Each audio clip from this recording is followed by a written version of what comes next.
Bonjour, ou plutôt bonsoir. Aujourd'hui on se retrouve pour parler montage et on va voir tous les outils principaux. Et donc on va voir dans notre fichier Premiere Pro quels sont les outils, où est-ce qu'on les trouve et quelle est leur fonction. Donc tout d'abord, pour pouvoir les utiliser, on va devoir importer nos rushs. Donc pour les importer, il va falloir tout d'abord les dérusher, donc enlever les parties au début ou à la fin. Et ça c'est assez simple, il y a plusieurs manières de faire. Soit on double-clique dessus, ce qui va permettre de les lire dans la source. Voilà, et faire où on veut un in point, donc i et un out point O. Donc là ça va borner ma séquence. Et ensuite je prends et je glisse et ça va m'importer in et out. Ou alors simplement j'importe ma séquence si je ne veux plus mes in et out. J'importe ma séquence en entier à l'intérieur de ma timeline. Je peux les importer 5, 6 à la fois, peu importe. Et ici je vais pouvoir les trim, donc les réduire. Donc là ce que je vais faire c'est que je vais tout simplement tout importer, tous mes fichiers vidéo, je vais les importer directement à l'intérieur. Hop, comme ça. Ma musique, je vais l'importer aussi, qui est plutôt courte. Et mon image. Tout est importé. Donc si je maintiens Alt et que je fais un clic molette, je vais pouvoir zoomer ou dézoomer dans ma timeline et me déplacer avec la petite barre qui est en bas. Ce que je vais faire maintenant, c'est que je vais simplement les remettre dans l'ordre pour mon montage ensuite. Et voilà, mes rushs sont placés au bon endroit. Ce que je vais vouloir faire maintenant, ça va être de vous montrer les outils, et pour ça, on va passer au clavier. Et donc on est parti pour les différents outils. Tout d'abord, là, on va voir qu'ici, j'ai un petit creux dans mon rush, donc je vais simplement cliquer dessus et effacer. Et donc ça va tout relier, même ce qu'il y a derrière, tout va se coller. Et donc ensuite, si je veux dérusher un rush quelconque, donc imaginons que celui-ci, je veux le dérush, enlever vite fait le début ou la fin, ça va être tout simple, je vais cliquer sur V, même si de base je suis directement sur l'outil sélection qui est juste ici, je vais pouvoir trim mon rush, Alt molette pour agrandir exactement cette piste, et donc je vais pouvoir le raccourcir finalement, enlever le début ou la fin. Mais parfois je vais simplement avoir envie de faire un cut au milieu de mon rush, pour X ou Y raison, et donc pour ça plusieurs options.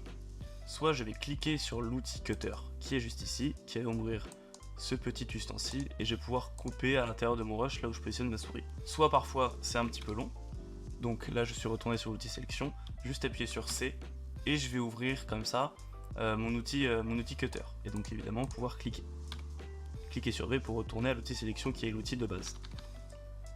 Mais parfois ça veut juste me faire perdre du temps, donc je vais placer ma tête de lecture à cet endroit là et simplement CTRL K qui fait exactement la même chose, qui va venir couper mon rush. Évidemment, parfois il va aussi y avoir des rushs que j'ai pas envie d'avoir, que je ne veux pas voir. Donc pour ça, tout simplement, je vais sélectionner ce rush, celui-là, je sais que je ne le veux pas, donc effacer, et je vais tout simplement le supprimer. Donc encore une fois, pour relier ensuite, on sélectionne le blanc et on clique. Et maintenant, on va pouvoir passer à des outils qui vont être un peu plus complexes, un peu plus importants dans le montage. Par exemple, ici, j'ai une voix off, et on y reviendra plus tard, mais je sais que cette voix off a fait cette taille-là. Et ici, j'ai un rush que je veux superposer à ma voix off, mais qui est beaucoup plus long. Si je le superpose, on voit qu'il est beaucoup plus long. Sauf que c'est pas ce que je veux. Donc je vais le laisser positionner ici. Et là, on voit aussi que quand je clique, le son se sélectionne avec. Et quand j'en bouge un, j'en bouge l'autre. Et ça, je veux pas non plus, parce que je veux pas mon son. Donc là aussi, plusieurs manières de faire. Soit clic droit, rompre le lien. Soit CTRL L. Et là, je vais pouvoir avoir soit mon son, soit mon image. Parfois, je veux pas qu'il se délie, mais je veux juste modifier mon son.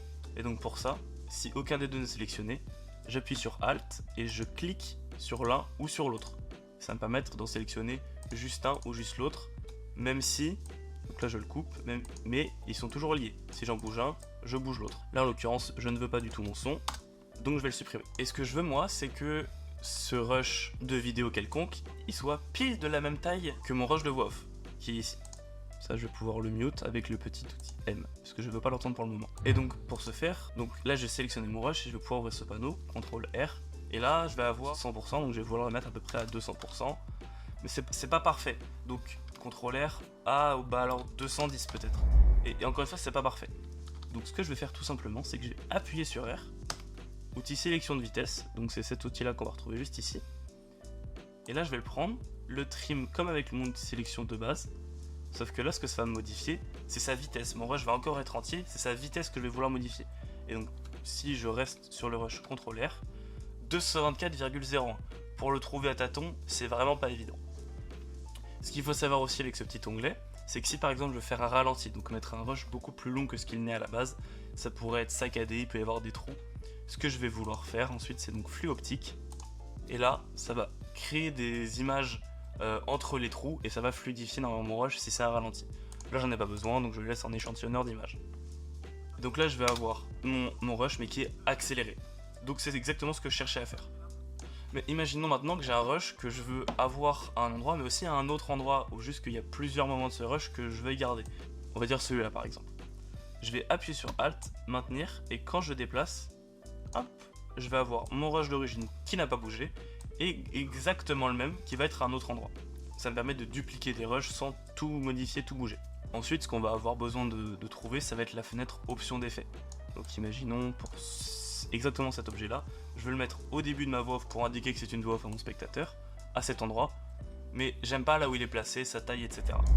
Donc je vais ouvrir la fenêtre option d'effet, tout en ayant mon rush de sélectionner. Et là j'ai trouvé sa position, son échelle, sa rotation, son point d'ancrage, etc. Et c'est aussi là-dedans que je vais pouvoir apporter toutes mes options d'effet. Donc ce que je vais vouloir faire, soit je double-clique dessus, et je vais pouvoir modifier, on va voir que ça modifie directement ici.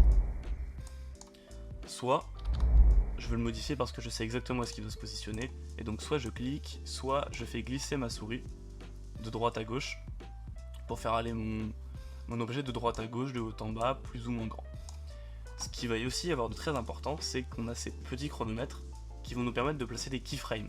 Les keyframes, c'est quelque chose de très important, de central même, qui nous permettent d'animer en fait n'importe quel objet. Donc imaginons que je veux qu'à cet instant-là, il soit exactement positionné ici, à cette taille. Je vais cliquer sur mes deux petits chronomètres de position et d'échelle, et donc je vais avoir des keyframes qui vont être positionnés ici. Et si je veux qu'imaginons à cet endroit-là, à ce moment-là, il soit ici le plus gros, je vais le déplacer, simplement, et le grossir. Et là, ça va automatiquement faire des keyframes puisque cette option est activée. Et si je relie mon rush, simplement en appuyant sur espace, on va voir que d'une keyframe à l'autre, il va s'animer comme je l'ai demandé. Donc là, il grossit, et hop, il va s'arrêter là où je lui ai demandé. Et comme je l'ai dit, ici, on peut ajouter tout un tas d'effets qu'on va trouver dans la banque d'effets juste ici, avec des effets audio, des transitions audio, des effets vidéo et des transitions vidéo, évidemment, mais aussi des préconfigurations et des presets qu'on va pouvoir importer et télécharger. Notamment, par exemple, Jarls Preset, qui est très important et qui est gratuit parce qu'il y a énormément de choses dedans, et c'est vraiment quelque chose qu'il faut avoir.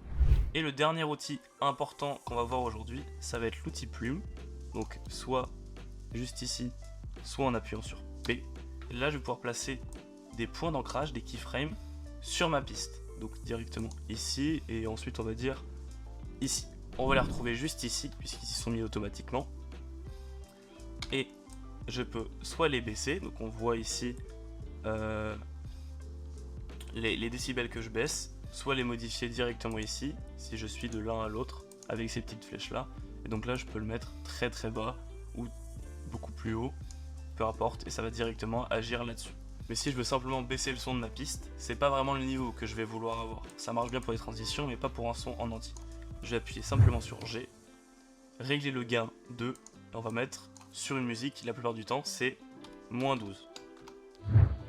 Voilà, et donc là ma musique est baissée sur l'entièreté, le son est moins fort sans perte de qualité. Et voilà, c'est tout pour aujourd'hui, j'espère que ça vous aura été utile. Évidemment, en description, vous pouvez retrouver le drive qui contient toutes les fiches et l'arborescence. Vous trouverez aussi une petite playlist TikTok qui contient tout un tas de tips à utiliser sur Premiere Pro. Si vous avez des questions, n'hésitez surtout pas, et bon montage!